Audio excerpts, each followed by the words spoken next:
आज हम बात करने जा रहे हैं एक ऐसे सिंगर की, एक ऐसे कलाकार की, आर्टिस्ट की, जिसने मुसलमान होते हुए भी सैकड़ों भजन गाए और इतनी श्रद्धा भावना के साथ, इतने समर्पण के साथ वो भजन गाते थे कि म्यूजिक डायरेक्टर, हर गीतकार उनके पास ही पहुंचता था भजन गवाने के लिए, क्योंकि उनको पता होता था कि वो सिंगर उनको कभी निराश नहीं करेंगे और पूरी लगन और मेहनत के साथ जी जान लगाकर वो भजन गाएंगे। हम बात कर रहे हैं शहंशाह तरन्नुम मोहम्मद रफ़ी की। जी हाँ, आपको शायद जानकर हैरानी होगी कि मोहम्मद रफ़ी जी ने हिंदी भाषा में सैकड़ों ही भजन गाए हैं और वो भजन बहुत ही ज़्यादा पॉपुलर रहे हैं।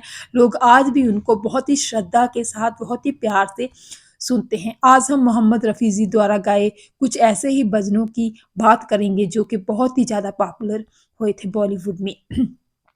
कहते हैं कि 1970 में 1970 में दिलीप कुमार की एक फ़िल्म आई थी गोपी। इस फ़िल्म में मोहम्मद रफ़ी जी ने एक गीत भजन के रूप में गाया था, जिसके बोल थे सुख के सब साथी दुख में न कोई, मेरे राम तेरा नाम एक साचा दूजा न कोई। इस गीत ने, इस भजन ने तहलका मचा दिया था और बहुत ज़्यादा पॉपुलर हुआ था। लोगों ने बहुत ज़्यादा इस भजन को पसंद किया था और मोहम्मद रफ़ी जी को भी बहुत ज़्यादा पसंद किया था, उनकी आवाज़ को भी पसंद बहुत ज़्यादा किया था।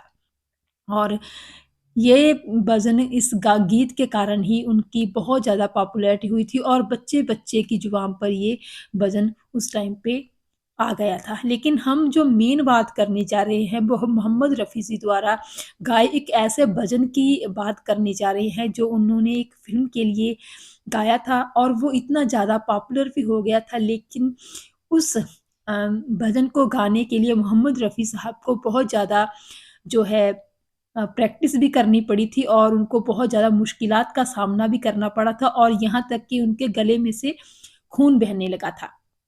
तो ये बात थी 1952 की, जब फ़िल्म आई थी बैजू बावरा। इस फ़िल्म में मोहम्मद रफ़ी साहब ने एक गाना लिखा था ओ दुनिया के रखवाले।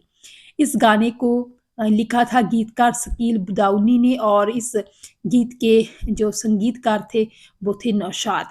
तो ये गाना जो था वो बहुत ऊँचे स्वर में गाना था, बहुत मुश्किल था और किसी और सिंगर में शायद उस टाइम पे ये गाना इतने ऊँचे स्वर में गाने की शायद संभावना ही नहीं थी।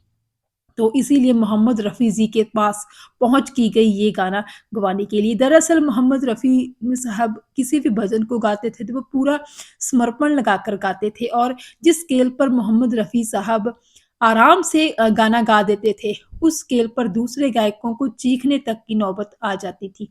तो इस तरह सभी जो थे म्यूज़िक डायरेक्टर भी और गीतकार भी यही चाहते थे कि वो जैसा गाना गवाना चाहते हैं सिंगर से, वो मोहम्मद रफ़ी जी ही गा सकते हैं क्योंकि क्लासिकल संगीत की, शास्त्रीय संगीत की उनको अच्छी खासी समझ थी।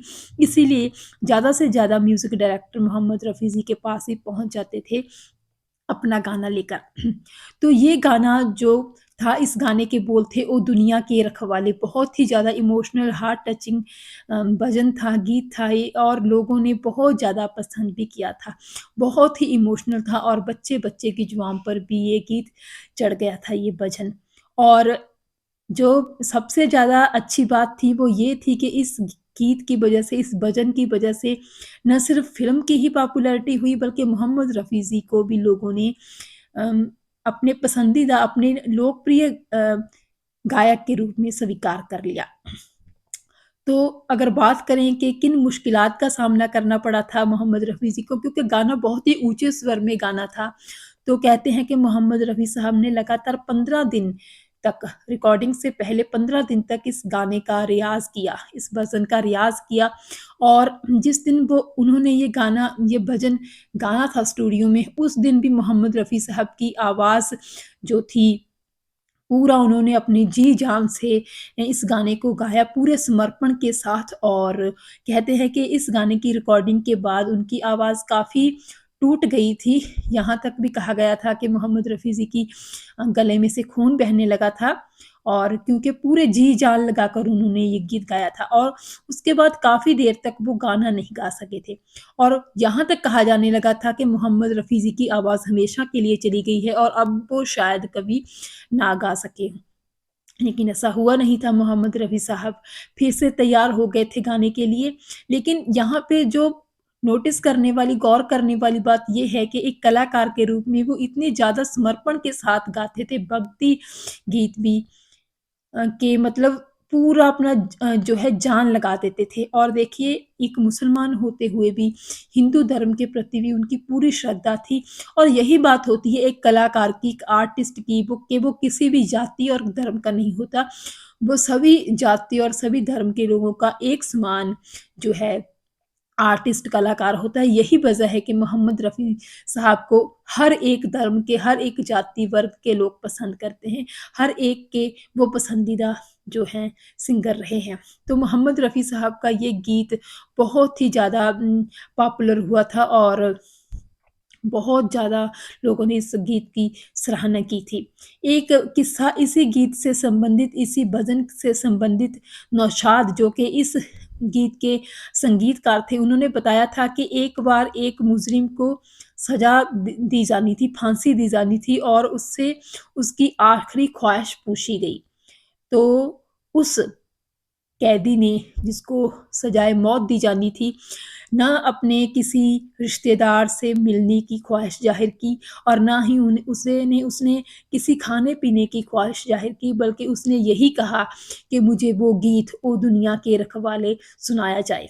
तो इस तरह बाकायदा टेप रिकॉर्डर लेके जेल में ले आकर जो है उस कैदी को ये गीत, ये भजन सुनाया गया था। तो देखिए कितनी ज़्यादा मोहम्मद रफ़ी साहब की आवाज़ और उनके द्वारा गाए उस भजन का कमाल था कि जो हर कोई है वो उस टाइम पे मोहम्मद रफ़ी जी की आवाज़ का दीवाना था। आज भी हमको ये हमारी खुशकिस्मती है कि मोहम्मद रफ़ी साहब के बहुत सारे भजन जो उन्होंने गाए हमारे पास मौजूद हैं किसी न किसी रूप में और हम उनको सुन सकते हैं और आज भी मोहम्मद रफ़ी साहब के द्वारा गाए भजन लोग बहुत ही ज़्यादा जो है प्यार से, बहुत ही ज़्यादा जो है मोहब्बत से इन भजनों को सुनते हैं।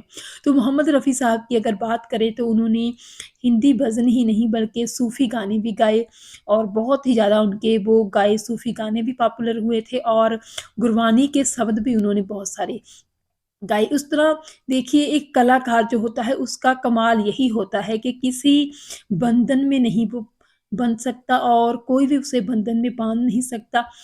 जहाँ भी उन्हें जो भी उन्हें गाने को मिला जैसा भी किसी भी रूप में, किसी भी भाषा में, किसी भी धर्म से संबंधित कोई भी भजन, कोई भी धार्मिक गीत, कोई भी शब्द उन्होंने बड़े प्यार से, बड़े चाव से, बड़े ही जो है मोहब्बत से वो गीत गाए। उनके लिए यही उनकी जो थी कह सकते हैं कि भक्ति थी, वो इसी में ही जो थी अपनी रूहानियत महसूस करते थे।